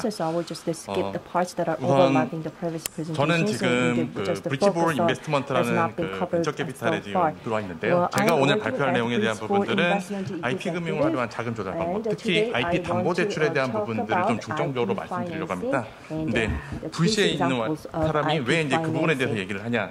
실은 저는 얼마 전까지 이제 신한은행에서 저희 앞서 연사님들께서 말씀해 주신 것처럼 융자 쪽에 대한 부분들이 IP금융이 너무 활성화됐다. 그 활성화를 시킨 원흉입니다. 네, 제가 그래서 그 부분들을 많이 활성화를 좀 시키고 실제 IP라고 하는 부분들은 투자 영역에 대한 부분들이 적합하기 때문에 그 부분에 대한 비중, 그 다음에 투자 쪽에 대한 좋은 비즈니스 모델을 만들기 위해서 제가 이제 그 벤처 캐피탈로 좀 이직을 좀 하게 됐습니다. 그래서 이 기사에 대한 부분들은 뭐 작년부터 좀 많이 보셔서 아시겠지만 IP금융이라고 하는 부분들은 실제 담보 대출만 있는 부분들은 아닌데 IP금융 활성화에 대한 부분들에 대한 어떤 보도 자료에 대한 부분들을 보게 되면 주로 담보 대출, 융자 측면에 대한 부분들이 급성장을 하면서 IP금융에 대한 것들이 급성장하는 부분에 대한 것들을 좀 보여줬습니다. 그래서 제가 오늘은 이제 IP 담보 대출을 좀 중점적으로 IP금융에 대한 좀 설명을 좀 드리려고 하는데요. 우선 IP금융이라는 것은 뭐 앞서 말씀드린 것처럼 특허권에 대한 부분들만 돼 있는 건 아닙니다. 특허권, 상표권, 디자인권 같은 지식재산권을 포괄하는 개념이긴 합니다. 다만 그거를 이제 금융 관점에서 이제 그 융자 대출에 대한 관점으로 가져오다 보니 좀 실질적으로 그 담보로서에 대한 가치를 가지는 부분에 대한 특허권에 대한 부분들이 약간 좀 집중된 경향이 있습니다. 그래서 개념적으로는 지식재산권에 대한 것들을 다 포괄하는 그런 개념이 되겠고요. 그리고 이제 중소벤처기업 어떻게 보면 이제 스타트업들이 그 신용도도 좀 처음엔 좀 낮고 그다음에 유형자산에 대한 부분들도 가진 것들이 적다 보니까 이 부분들을 어떻게 무형자산으로서 인정을 받고 담보 그 금융을 일으킬 수 있을까에 대해서 좀 약간 좀 출발을 한 것 같습니다. 그래서 거기에 따른 사업화 자금, 운전 자금에 대한 것들을 조달할 수 있는 부분을 제시하는 게 바로 IP금융인 것 같습니다. 그래서 뭐 IP금융에 대한 필요성에 대한 부분들은 뭐 서두에서 계속 말씀을 좀 해주셨지만 결국 국가와 기업 경쟁력에 대한 부분들을 크게 최근에 와서 많이 좀 그 대두가 되고 있는 것 같습니다. 그리고 미국의 이제 S&P 500 기업에 대한 부분들을 보더라도 그 무형자산에 대한 비중이 보시면 아시겠지만 90%까지 크게 확대가 되면서 이 무형자산에 대한 어떤 가치에 대한 부분들을 보유하고 있는 게 되게 좀 중요한 부분이 됐다라고 보시면 되고요. 그다음에 IP라고 하는 부분들은 무형자산입니다. 보이진 않지만 자산이기 때문에 실제 기업 성장에 따른 부분에 대한 어떤 기업의 밸류에이션에 대한 부분들이 들어갈 수 있는 부분이기 때문에 이 부분에 대한 어떤 증대 효과도 있어서 실제 이 부분들을 어떻게 보면 가치평가든 적절한 감정평가가 잘 된다고 한다면 담보로서 활용에 대한 것들이 가능성이 높은 부분이 있습니다. 그래서 이 부분들을 잘 활용하는 부분들이 결국 IP 금융의 좀 궁극적인 어떤 필요성이 되는 것 같습니다.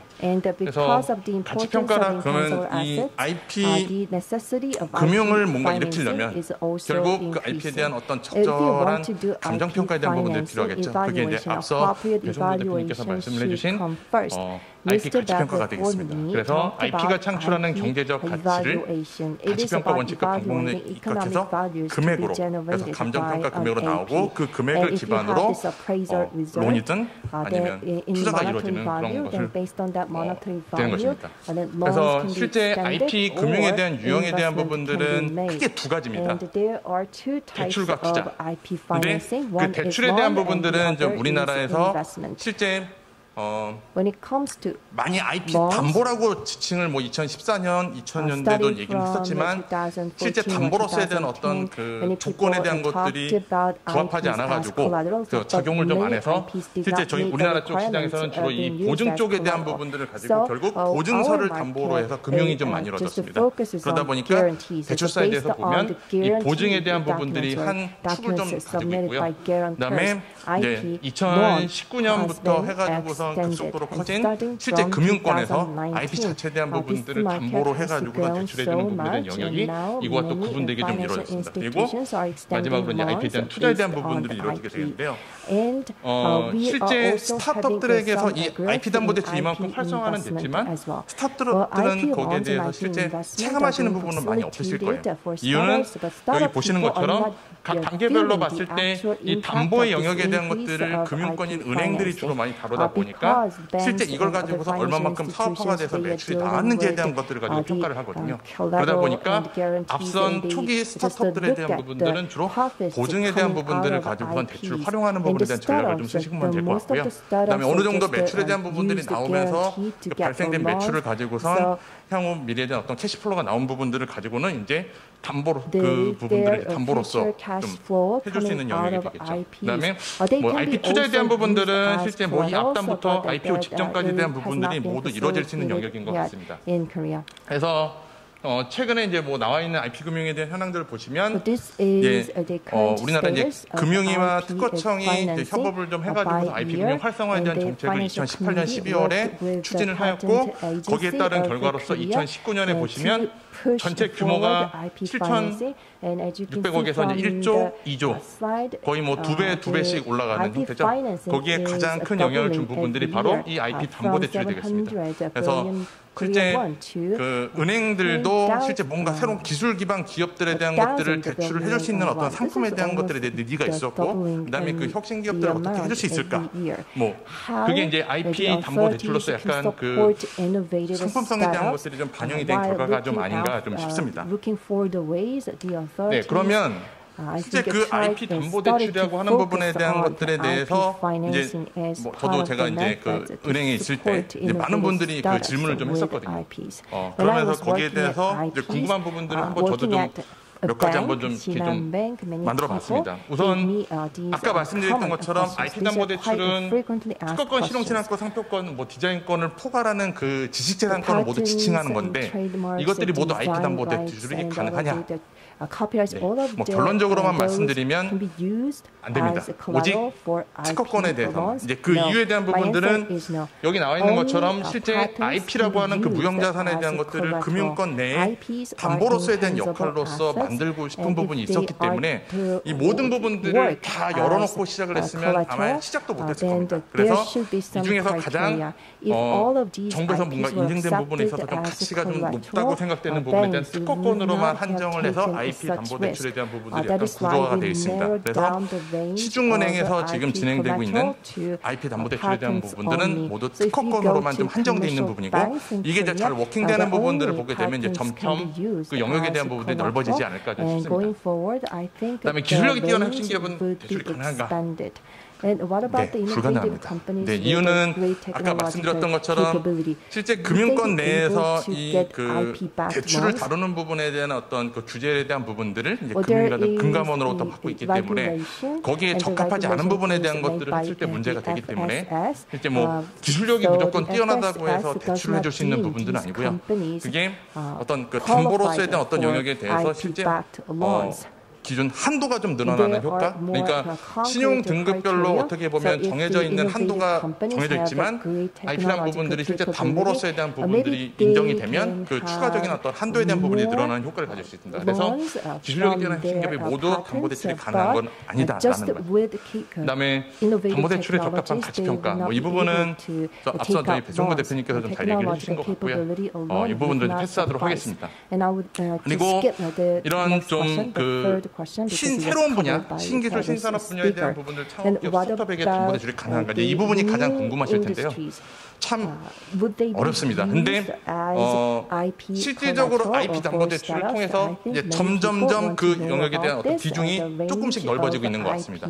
만약에 IP 담보대출한 부분이 없었다고 한다면 실제 이런 그 창업기업들에게 대출이라는 영역에 대한 부분들은 실제 열리지 않았을 거다라는 좀 생각이 듭니다. 왜냐하면 매출이 없는 기업에게 실제 대출을 해줄 수 있는 부분에 대한 어떤 근거가 없거든요. 근데 적어도 IP 담보, 그 담보로서에 대한 역할에 대한 것들을 뭔가 만들어줬기 때문에 실제 그 스타트업들에게도 조금씩 그 대출을 해줄 수 있는 부분에 대한 기회가 좀 생겨나가고 있습니다. 그래서 뭐 이런 기업에게 담보대출이 일어날 수 있어서 필요한 것은 바로 뭐냐?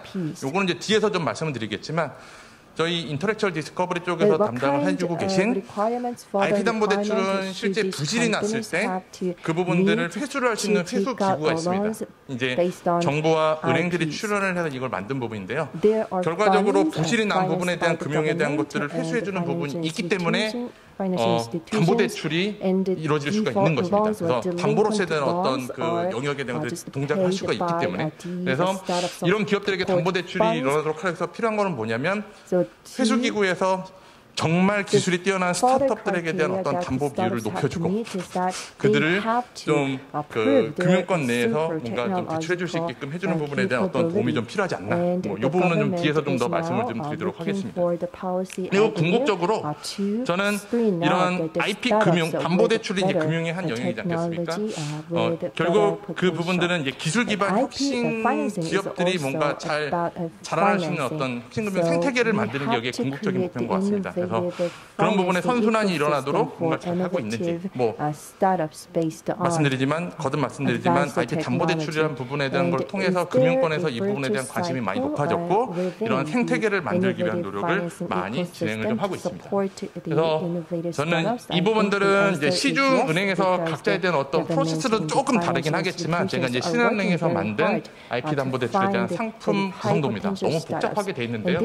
결과적으로 중소기업이 담보대출을 요구를 하면 이와 같이 여러 개를 뭐 본점에서 이걸 또 담당을 하고 그다음에 회수기구도 그다음에 가치평가 기관들이 서로 협업을 해가지고 대출이 이루어지는 그런 복잡한 프로세스로 되어 있습니다. 근데 이 담보대출이 가능했던 부분에 대한 것들은 두 가지입니다. 이 회수 지원 기구에서 부실이 났을 때 회수에 대한 것들을 픽스해줬다라는 거. 그다음에 그 IP에 대한 가치평가에 대한 것들을 실제 담보로서에 대한 값어치를 정확하게 올려줬기 때문에 그 신뢰성에 대한 부분이 있기 때문에 이 담보대출에 대한 것들이 잘 운영될 수 있다라는 걸 봐주시면 될 것 같습니다. 그래서 이 부분은 이제 아까 맨 처음에 보여드린 것들은 이제 국내의 어떤 현황에 대한 부분들이고요. 이거는 제가 이제 신한은행에서 실제 했던 그 데이터들에 대한 부분들을 가지고 한번 어떤 현황에 대한 것들을 간단하게 말씀드리려고 좀 가지고 온 데이터입니다. 그래서 2019년에는 제가 신한은행에서 188건, 한 190건에 820억 정도에 대한 IP 담보대출을 취급을 했고요. 2020년 기준으로는 499건, 500건에 2,778억에 대한 IP 담보 대출을 했습니다. 그래서 여기 보시면 아시겠지만 실제 이 민간은행단에서 봤을 때 그는 40% 정도에 대한 부분들을 저희 신한은행에서 좀 담당을 좀 해줬고 뭐 전체적으로 보더라도 한 25%에 대한 부분들을 저희가 활성화하는데 좀 약간 많이 좀 열심히 했습니다. 네. 그래서 그 돼 있는 데이터들을 가지고서 뭔가 저희 그 스타트업들에게 과연 대출이 가능한지에 대한 것들을 뭔가 그리고 필요한 영역이 뭔지를 알려드리기 때문에 그 관련된 데이터들을 한번 좀 분석을 저도 나름 해봤는데요. 우선 이제 그 산업 분류별로 이제 몇 건의 대출이 이루어졌고 그다음에 그거에 대한 총 금액이 얼마고 이 동그라미 안에 있는 것들은 평균 금액이 되겠습니다. 근데 기계 관련된 분야에 대한 그 대출이 많이 이루어졌습니다. 이거는 뭐 어쩔 수가 없는 게 금융권에서 가장 많이 가지고 있는 산업 전통 산업에 대한 풀이 기계에 해당되는 분야다 보니까 이 기업들에 대한 대출이 많이 이루어질 수밖에 없는 그런 구조였고요. 그다음에 전기전자, 뭐 화학 이런 분야에 대한 비중으로서 이렇게 이루어져 있는데 그래도 좀 고무적인 부분에 대한 것들은 뭐냐면 그래도 좀 약간 테크 기반에 대한 어떤 부분들에 해당되는 이런 뭐 화학 소재라던가 그다음에 바이오 분야에 대한 부분들이 평균 금액보다 좀 약간 높은 그런 형태를 가지고 있죠. 그래서 실제 그 가치에 대한 부분들이 높기 때문에 이 대출에 대한 부분들 평균 잔액도 높은 게 아닌가 싶습니다. 그래서 실제 이제 스타트업들에 대해서도 분야별로 이런 쪽에 대한 것들은 담보 대출에 대한 것들이 이만큼 이루어질 수 있는 부분이다라는 걸 좀 봐주시면 될 것 같고요. 그다음에 조금 더 세부적으로 뭐 대출 규모별, 설립 연도별 뭐 이런 부분들에 대한 그 데이터들을 좀 한번 봤는데요. 이제 아쉬운 부분이 이 두 번째입니다.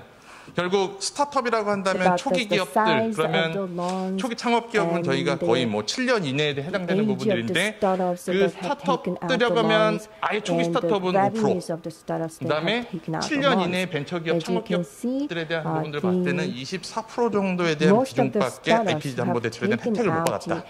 이게 이 부분들을 어떻게 좀 더 키울 수 있을까에 대한 고민에 대한 것들을 정책적으로 저희가 좀 같이 한번 좀 고민을 좀 해봐야 될 부분이 아닐까 좀 싶습니다. 그리고 대출 규모에 대한 부분들로 봤을 때 대다수가 지금 뭐냐면 3억에서 5억에 대한 부분들로 좀 약간 적은 금액입니다. 그러면 가치평가 금액이 아무리 높게 나온다 하더라도 금융권에서 이걸 취급하는 부분에 있어서 약간 좀 큰 금액에 대한 것들은 좀 약간 주저하는 부분에 대한 것들이 좀 있다라는 부분이 있습니다. 그래서 이런 부분들도 어떻게 보면 회수 시장에 잘 돌아가고 이 기술에 대한 IP에 대한 가치가 잘 금융권에서 인정받는다고 한다면 이런 부분에 대한 비중도 좀 더 커지지 않을까. 여기에 대한 어떤 정책적 방향에 대한 것들도 저희가 같이 고민을 좀 해봐야 될 부분인 것 같습니다. 그리고 기업 매출 비중에 대한 부분들도 봤을 때도 이제 5억 미만에 대한 게 4%고요.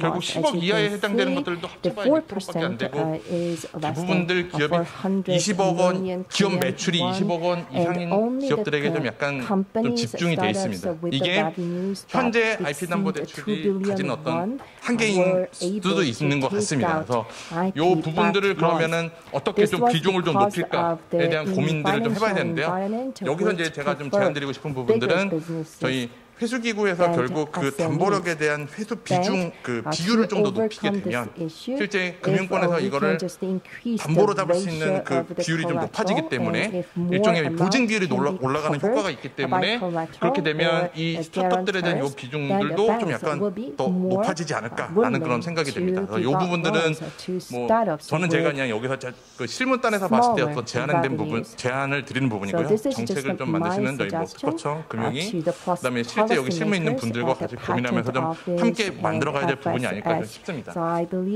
그리고 네, 좀 시간이 좀 지나들었는데 좀 사례에 대한 부분들만 좀 간단하게 한번 좀 말씀드리고 그다음에 좀 나아갈 방향에 대한 것들을 좀 제언을 좀 하면서 마치도록 하겠습니다. 우선 좀 IP 담보 대출 관련된 우수 사례 좀 저도 좀 초기 기업, 창업 기업 그다음에 그런 스타트업들을 좀 많이 발굴을 해서 IP 담보 대출로 진행하기 위한 부분들을 좀 많이 좀 노력을 좀 했습니다. 이 첫 번째 사례에 대한 부분들은 저희 특허법인 사례랑 좀 발굴을 했던 기업인데요. 이 기업 같은 경우는 실제 그 초기에 첫 해년도에 매출 60억을 일으키긴 했는데 이제 그 미중무역 전쟁 뭐 이런 부분들로 인해 가지고선 약간 자금 조달의 순간 좀 어려움을 좀 겪기도 좀 했었습니다. 그러면서 실제 뭔가 대출은 좀 받아야 될 상황인데 해줄 수 있는 담보도 없고 그래서 저희한테 뭐 할 수 있는 게 없습니까라고 해서 여기가 이제 기술력에 대한 부분들이 아마 신용보증기금에서 뭔가 기술력에 대한 인정을 받은 그런 기업이었었는데요. 그걸 기반으로 저희가 어떻게 할 수 있을까에 대한 고민을 좀 특허법인 달해와 같이 고민을 좀 하면서 여기서 사업하는 부분에 대한 특허에 대한 포트폴리오가 제대로 구축이 안 돼 있으니 이 부분들을 기술 이전을 받고 이거를 IP 담보 대출로 할 수 있는 부분들을 만들어 보자라고 해서 실제 특허법인 달해가 이제 저희 컨설팅을 해주셔서 그 관련된 좋은 기술들 찾아주시고 이걸 이전을 해가지고선 실제 IP 담보 대출로 나간 사례가 되겠습니다. 그리고 뭐 여기 이 G 플러스 생명과학이라는 걸 제가 실명을 굳이 거론한 거는 이건 이미 기사화가 많이 됐기 때문에 말씀을 좀 드리는데요.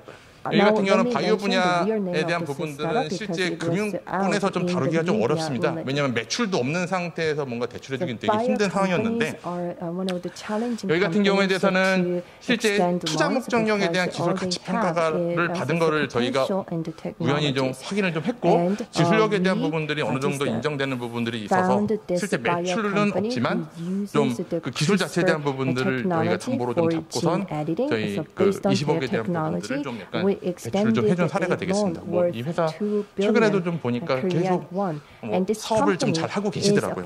네.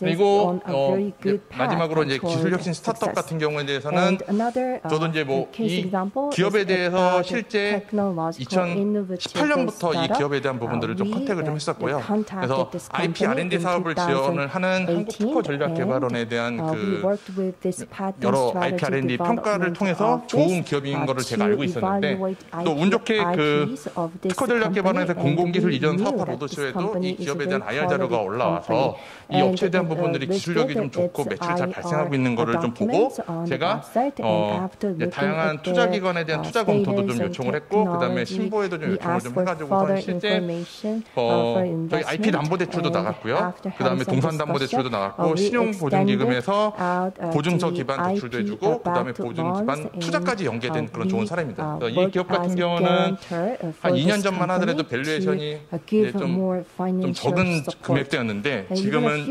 내년 말 내후년을 IPO를 타겟으로 해서 지금 달리고 아주 잘 나가는 기업입니다. 그래서 저희 쪽에 IP 담보 대출의 가장 우수한 사례가 아닌가 좀 싶습니다. 그래서 결국 그 스타트업들에게 이런 IP 담보 대출에 대한 것들이 계속적으로 좀 잘 연계되고 좀 지원을 하려면 무엇이 필요할까? 뭐 이런 부분에 대한 것들을 저도 좀 많이 고민을 좀 해봤는데요.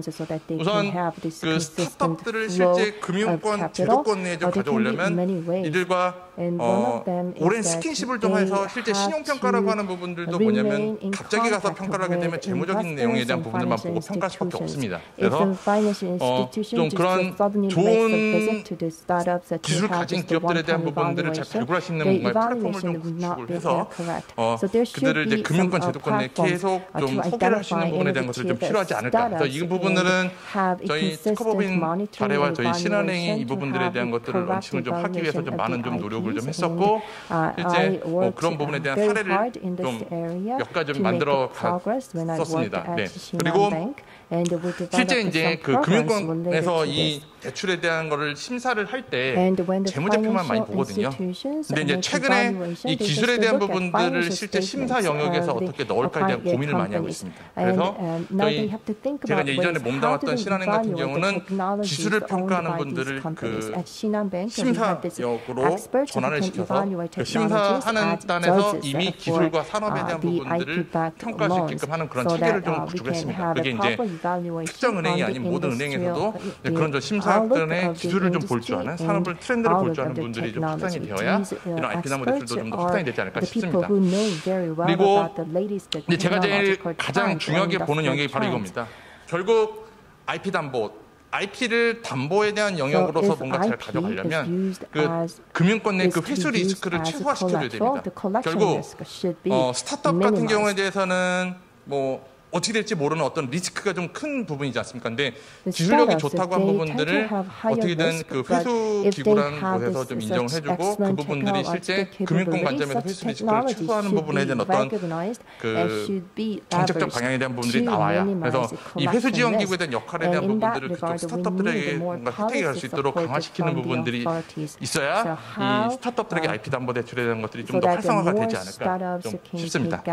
네, 좀 제가 좀 시간이 좀 약간 좀 오버된 관계로 좀 빠르게 좀 진행을 했는데요. 죄송합니다. 이상으로 제 발표는 마치도록 하겠습니다. My apologies for that.